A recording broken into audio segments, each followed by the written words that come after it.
And I think some of it's just going to be reverting back to the Obama years, but I think it's going to have more, personally, I think it's going to have more teeth. Okay.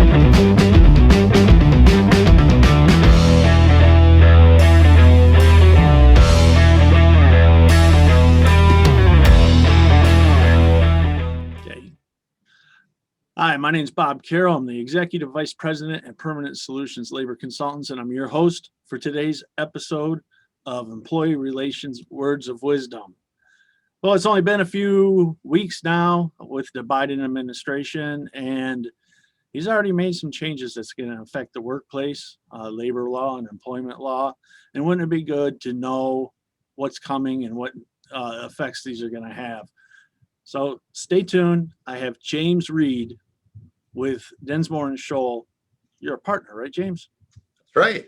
Yes. James is relatively new to the firm. I've known him for a long time. And it's great to have you back. We just did one not too long ago, but it seems like forever. It's great to be back. Lots to talk about. Yeah, so we're going to go through 5 of what you think are going to be some of the biggest changes. And I think some of it's just going to be reverting back to the Obama years, but I think it's going to have more, personally, I think it's going to have more teeth than it did under the Obama years. Biden did promise to be the most progressive president in history. Let's see what comes of that. So James, let's start with number one, the National Labor Relations Act. Exactly. So in that regard, you're right. Everything is going to likely change back to the Obama administration and also include more teeth. And the hot issues are essentially making mandatory arbitration agreements unenforceable because employees want to be able to team up with other employees and have class actions or have their day in court. Another major change is they may be able to use, employers' email addresses to start campaigns and to, protest and discuss working conditions. And we're going to continue to see changes of who is a joint employer. And they're going to start having even smaller collective bargaining units and speed up the time in order to make it harder on employers. So very employee-friendly administration. So Biden rolled out a plan, and we'll see if everything passes. It's still a draft, but it is pretty extreme and aggressive. Yeah, and a lot of people are hearing, there's going to be changes, but what most people don't know is usually when those changes happen, they happen at the board level. This is happening within the Senate. It is. Although he already fired the NLRB general counsel and replaced the general counsel with a Democrat attorney. So there are changes being made all across the board. Yes, it is going to be very, in essence, in decades, we have not had actual changes to what's known as the National Labor Relations Act from a congressional level. And now we're looking at it. Mm-hmm. So the next one is the Fair Labor Standards Act. Yeah, so a common, union campaign would be pay everyone $15 minimum wage. And Biden actually includes in his plan to have, $15 minimum wage.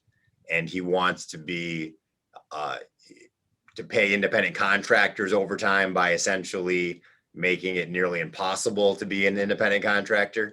So he's really adamant about following the California ABC test. So likely all of those Uber and Lyft drivers and people that think they're independent contractors will likely be reclassified as employees under the Biden administration, or they've probably been misclassified all along and they'll get caught because Biden wants to invest more money having administrative agencies enforce the law more than ever. Yeah, and it's funny you bring up the $15 an hour. On a side note, we just did a video. I believe Cliff Hammond. Yes. I just did one with him about the repercussions of what could actually happen with the $15 an hour. And it's my opinion. I don't think the American people are really thinking through the repercussions they just see the $15 an hour. And that's something for another talk. Maybe me and you can get into that on another episode. Yeah, well, there's clearly the waterfall effect, right? Once you make one change here, it's going to impact every other position. Exactly. And paid sick leave. So that's a major update. Michigan actually passed a paid sick leave act in 2019, requiring up to 40 hours of paid sick leave that can be accrued over time or front loaded. But at a federal level, they're looking to have mandatory paid sick leave and potentially even, paid FMLA. So we'll see what passes requiring employers to pay employees if they're ever sick or need leave. Yeah, and what's to stop employees from gaming that system? That is a common problem I'm seeing. I saw someone post on LinkedIn yesterday.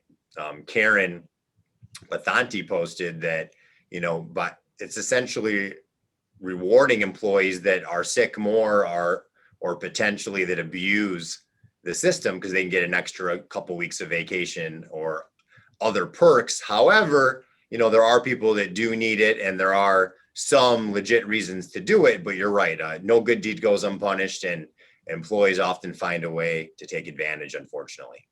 I know we wanted to keep this kind of a shorter podcast, but it just hit me. You're an attorney, you deal with handbooks all the time. That paid sick leave is going to be a nightmare for your clients, isn't it? It's going to be a challenge in how to track everyone's time and how to budget for, the various shifts, and also have enough money to pay out all of the sick leave as well, and how it could overlap with state law policy or law and your handbook current policy. So there's a message for your clients, James. Get on your handbook now. Don't wait. Because those handbook changes are going to be going on just like it was before under Obama. That is actually a great tip, because if you make changes to your handbook while you're having a, labor issue, then it looks like you're trying to avoid the union campaign. So you're much better off updating at the beginning of the year before there's any major problem. Absolutely. Then we got the ACA.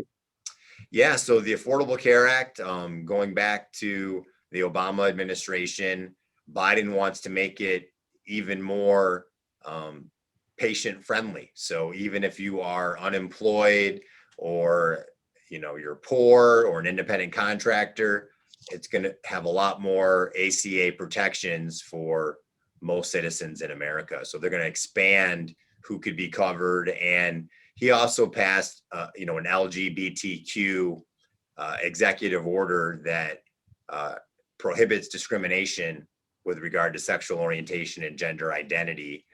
So likewise, he may make it easier for people to, acknowledge couples to get insurance on when they live together or in a relationship. Hey, and lastly, we got to talk about the independent contractor status. And there's a lot going on with that right now. That is going to continue to be the wildest one. We saw with COVID that independent contractors were actually allowed to file for unemployment benefits. So, employees are paying into this fund, or employers, and now independent contractors can collect. So I think there's likely going to be maybe some mandate where independent contractors also pay into the fund so they can, use it if they ever need it, or there'll be other benefits to independent contractors, or maybe they'll also get, certain paid sick leave or certain overtime, and they'll likely be reclassified to employees in any event. James, you hit a nail on the head, and that was real quick and real easy, but very, very important that people understand exactly what you just said. And I think a good move, we got all year. I want to have you on some more shows and we can break these down, because I'll tell you this right now. That's the top 5 right now in this moment. We're going to have a lot more to talk about. Not just this year. But guaranteed. Change is coming. Yes. And yes. It's here now. Yes. Yes. And we can't hide from it. We got to hit it head on. Exactly. So James, I thank you for coming on the show. Thank you for having me. It's always a pleasure, and it's going to get controversial, as we can see. Yeah, and down in the comments, because this will be all over social media, but in the comment section, I'm going to make sure I put your contact information so clients can reach out to you. My contact information is at the end of the video, and feel free to reach out to either James or myself, and we're here to help you navigate these waters that we're just putting our toes in right now. Sounds great. Thank you. All right, James, thanks again, and I'll see you next week on Employee Relations Words of Wisdom. Take care.